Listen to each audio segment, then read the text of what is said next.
Hello everyone, welcome back to my channel. दोस्तों, प्रस्तुत है आज की ब्रेकिंग न्यूज़। पुरुष पदों पर शिक्षिकाएं, प्रवक्ताओं ने मांगे अपने पद। अच्छी खबर, 50,000 विद्यार्थियों के खाते में जल्द पहुंचेगी स्कॉलरशिप। जांच में यूपी बोर्ड परीक्षा की तैयारियों की खुली पोल। शिक्षक भर्ती परीक्षा में अनियमितता का आरोप। यूपी बोर्ड 70% पाठ्यक्रम पर होगी 10वीं और 12वीं की परीक्षा। बेसिक के वित्त एवं लेखा अधिकारी सहित 4 के खिलाफ मुकदमा दर्ज करने के आदेश। लाइव लोकेशन संग होगा विद्यालयों का निरीक्षण। सरकार बनने की लगी शर्त, दांव पर 4 बीघा जमीन, पत्र वायरल। आइए देखते हैं दोस्तों खबरें विस्तार से। जी हाँ दोस्तों, आप देख पा रहे हैं खबरें विस्तार से किंग्समैन इहब यूट्यूब चैनल पर। पुरुष पदों पर शिक्षिकाएं, प्रवक्ताओं ने मांगे अपने पद। प्रयागराज जिले में पद स्वीकृत होने के बावजूद विभागीय प्रोन्नति डीपीसी पाए। राजकीय माध्यमिक कॉलेजों के कई प्रवक्ताओं को जिले से बाहर तैनाती दे दी गई है। इससे उन्होंने पुरुष प्रवक्ता के पदों पर महिला प्रवक्ताओं की तैनाती किए जाने पर नाराजगी जताई है। राजकीय शिक्षक संघ ने पुरुष प्रवक्ता पदों पर तैनात महिलाओं को हटाकर प्रोन्नत पुरुष प्रवक्ताओं को तैनाती दिए जाने की मांग माध्यमिक शिक्षा निदेशक से की है। यह भी कहा है कि उत्तर प्रदेश पत्राचार शिक्षा संस्थान में पुरुषों के लिए स्वीकृत पदों पर महिला प्रवक्ताओं की तैनाती तो की ही गई है, विषय भी दरकिनार कर दिया गया है। स्थिति यह है कि हिंदी विषय में 5 महिला प्रवक्ताओं को तैनाती दे दी गई है। शिक्षक संघ के प्रांतीय महामंत्री रामेश्वर प्रसाद पांडे ने बताया कि 794 सहायक अध्यापक पिछले दिनों प्रोन्नत होकर प्रवक्ता तो बन गए, लेकिन कई प्रवक्ताओं को पदस्थापन में जिले से बाहर नियुक्ति दी गई है। यह स्थिति तब है जब जिले में ही पुरुष पदों पर महिलाएं कार्यरत हैं। उत्तर प्रदेश राज्य शिक्षा संस्थान में 15 पद प्रवक्ताओं के लिए स्वीकृत हैं, जिसमें पुरुष और महिला प्रवक्ताओं की तैनाती में 50-50% का नियम है। इसके बावजूद धीरे धीरे करके पुरुषों के लिए स्वीकृत पदों पर भी महिलाओं की प्रवक्ताओं की तैनाती कर दी गई। संघ के महामंत्री ने बताया कि इस तैनाती में विषयों का भी ध्यान नहीं रखा गया है। कुछ विषयों के लिए विषय के प्रवक्ता ही नहीं है और स्वीकृत विषय पर अन्य विषय की महिला प्रवक्ता को तैनाती मिल गई। यहाँ प्रश्न यह भी है कि जब विषय के प्रवक्ता ही नहीं है तो पाठ्यक्रम तैयार करने से लेकर पठन पाठन की व्यवस्था का संचालन कैसे हो सकेगा। उन्होंने विसंगति दूर कर नियम संगत तैनाती किए जाने के लिए माध्यमिक शिक्षा निदेशक को पत्र भेजा है। बाद में प्रस्तावित प्रायोगिक परीक्षा में चौंकाया राबीउ प्रयागराज। उत्तर प्रदेश माध्यमिक शिक्षा निदेशक विनय कुमार पांडे ने यूपी बोर्ड की 10वीं और 12वीं की परीक्षा की तिथि मंगलवार को यूपी बोर्ड मुख्यालय में घोषित की तो प्रायोगिक परीक्षा को लेकर सवाल खड़े हो गए। उन्होंने मीडिया को स्पष्ट किया कि बोर्ड की लिखित परीक्षा संपन्न होने के बाद प्रायोगिक परीक्षा कराई जाएगी। कारण पूछे जाने पर उन्होंने कहा कि ऐसा पहले भी हुआ है। उन्होंने प्रश्न के उत्तर में कहा कि इस बार परीक्षा में वर्ष 2021 की उत्तर पुस्तिकाओं को उपयोग किया जाएगा, क्योंकि कोविड के कारण वर्ष 2021 में बोर्ड परीक्षा नहीं आयोजित होने के कारण उत्तर पुस्तिकाएं सुरक्षित रखी हुई हैं। यह उत्तर पुस्तिकाएं कोडिंग युक्त है। इधर लिखित परीक्षा के बाद प्रायोगिक परीक्षा कराने के कारण विधानसभा चुनाव होने को माना जा रहा है। परीक्षा संपन्न होने के साथ ही उत्तर पुस्तिकाओं का मूल्यांकन कार्य शुरू कर दिया जाएगा। उसी दौरान प्रायोगिक परीक्षा संपन्न करा ली जाएगी। असिस्टेंट प्रोफेसर हिंदी के अभ्यर्थियों का साक्षात्कार आज से। प्रयागराज सूबे के अशासकीय सहायता प्राप्त एडेड डिग्री कॉलेजों में शिक्षकों के खाली पदों को भरने की प्रक्रिया तेज हो गई है। इसके तहत उत्तर प्रदेश उच्चतर शिक्षा सेवा आयोग विज्ञापन संख्या 50 के तहत 47 विषयों में असिस्टेंट प्रोफेसर पद के अभ्यर्थियों का साक्षात्कार बुधवार से शुरू करेगा। प्रथम चरण में हिंदी विषय के अभ्यर्थियों का साक्षात्कार 9 से 16 मार्च तक लिया जाएगा। हिंदी के 162 पदों के लिए 662 अभ्यर्थी सफल हुए हैं। आयोग ने एडेड डिग्री कॉलेजों के लिए विज्ञापन संख्या 50 के तहत 47 विषयों में असिस्टेंट प्रोफेसर की 203 पदों की भर्ती निकाली है। कुल पदों के सापेक्ष 7500 के लगभग अभ्यर्थी साक्षात्कार के लिए सफल हुए हैं। रोल नंबर के अनुरूप कार्यक्रम जारी। उच्चतर शिक्षा आयोग ने असिस्टेंट प्रोफेसर के द्वितीय चरण के साक्षात्कार में शामिल होने वाले अभ्यर्थियों का कार्यक्रम रोल नंबर के अनुरूप जारी कर दिया है। इसके तहत किस तारीख को किन किन अभ्यर्थियों को शामिल होना है, उसका विषय व तिथिवार कार्यक्रम आयोग की वेबसाइट व पोर्टल पर जारी किया गया है। अच्छी खबर, 50,000 विद्यार्थियों के खाते में जल्द पहुंचेगी स्कॉलरशिप। गोरखपुर जिले के करीब 50,000 विद्यार्थियों का दसमोत्तर छात्रवृत्ति को लेकर चल रहा इंतजार जल्द समाप्त हो जाएगा। उनके खाते में जल्द ही दसमोत्तर छात्रवृत्ति पहुंच जाएगी। शिक्षण संस्थाओं से विद्यार्थियों के आवेदन का सत्यापन करने के बाद डाटा समाज कल्याण पोर्टल पर अपलोड किया जा चुका है।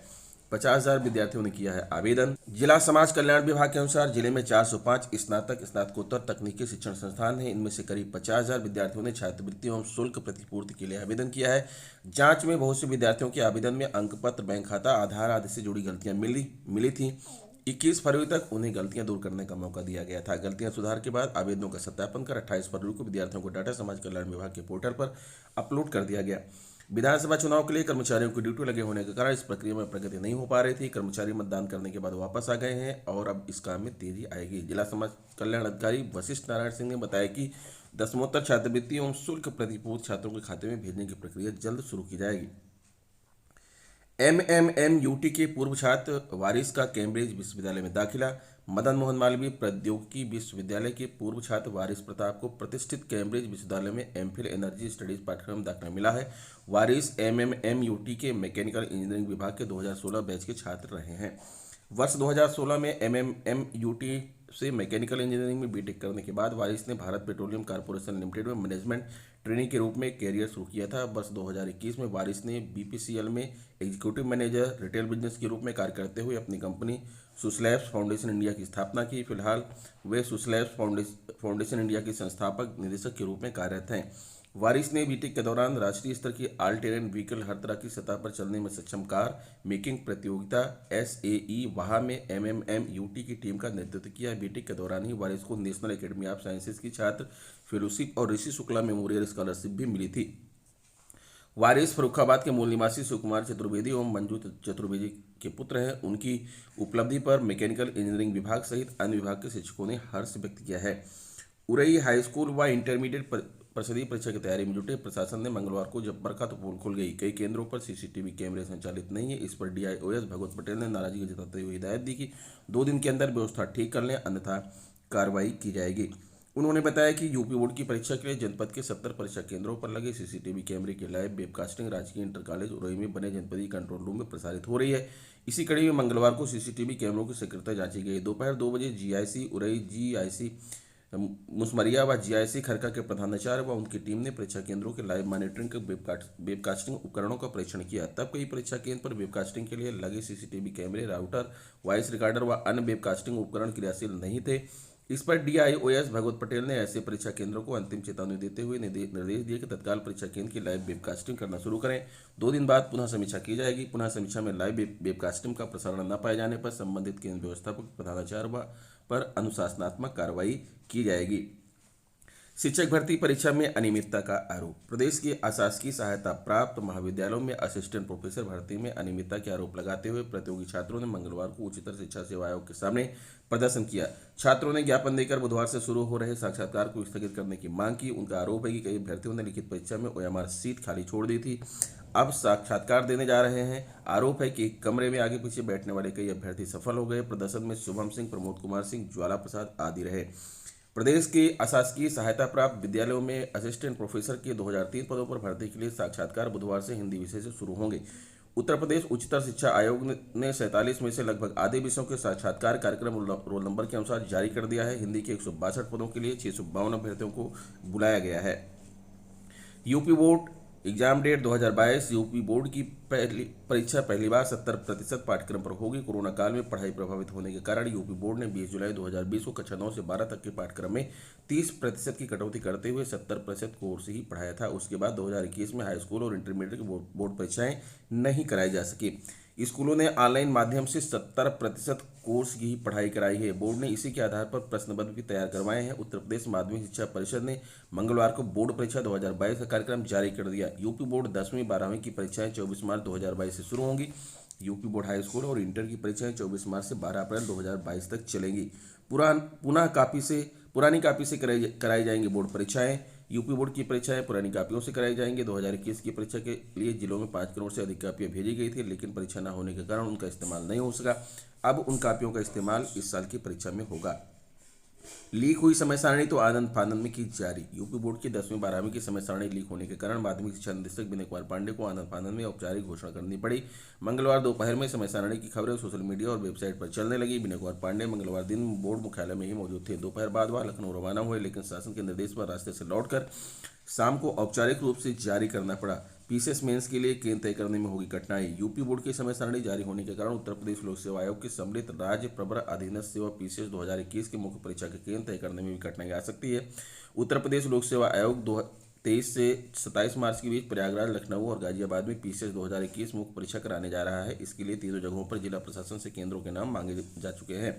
जिन स्कूलों ने पीसीएस मुख्य परीक्षा की सहमति दी है वो यूपी बोर्ड के लिए भी केंद्र बने हैं। हालांकि अभी तक आयोग के स्तर से केंद्र फाइनल नहीं हुए हैं। आयोग सूत्रों के अनुसार जिला प्रशासन से नए सिरे से उन स्कूलों का नाम लेकर केंद्र बनाए जाएंगे जहां यूपी बोर्ड की परीक्षाएं नहीं होनी है। आगरा के सीजीएम प्रदीप कुमार ने थाना इरादत नगर में धोखाधड़ी और कूट रचित योजना के मामले में मुकदमा दर्ज कर विवेचना के आदेश किए हैं। इस मामले में वित्त एवं लेखाधिकारी बेसिक शिक्षा सह विद्यालय निरीक्षक सुभाष बाबू गौतम, लिपिक अभिषेक शर्मा और नीटू कुमार पर आरोप लगाया गया है।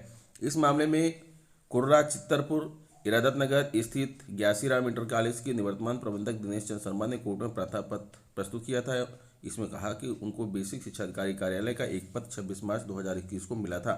इसके माध्यम से सहायक अध्यापक नीटू कुमार का स्थानांतरण उनके गृह जनपद बागपत कर दिया गया है, जबकि विद्यालय प्रबंधन समिति ने कोई भी सहमति एवं कार्यमुक्ति के संदर्भ में कोई पत्र बेसिक शिक्षा कार्यालय को प्रेषित नहीं किया था।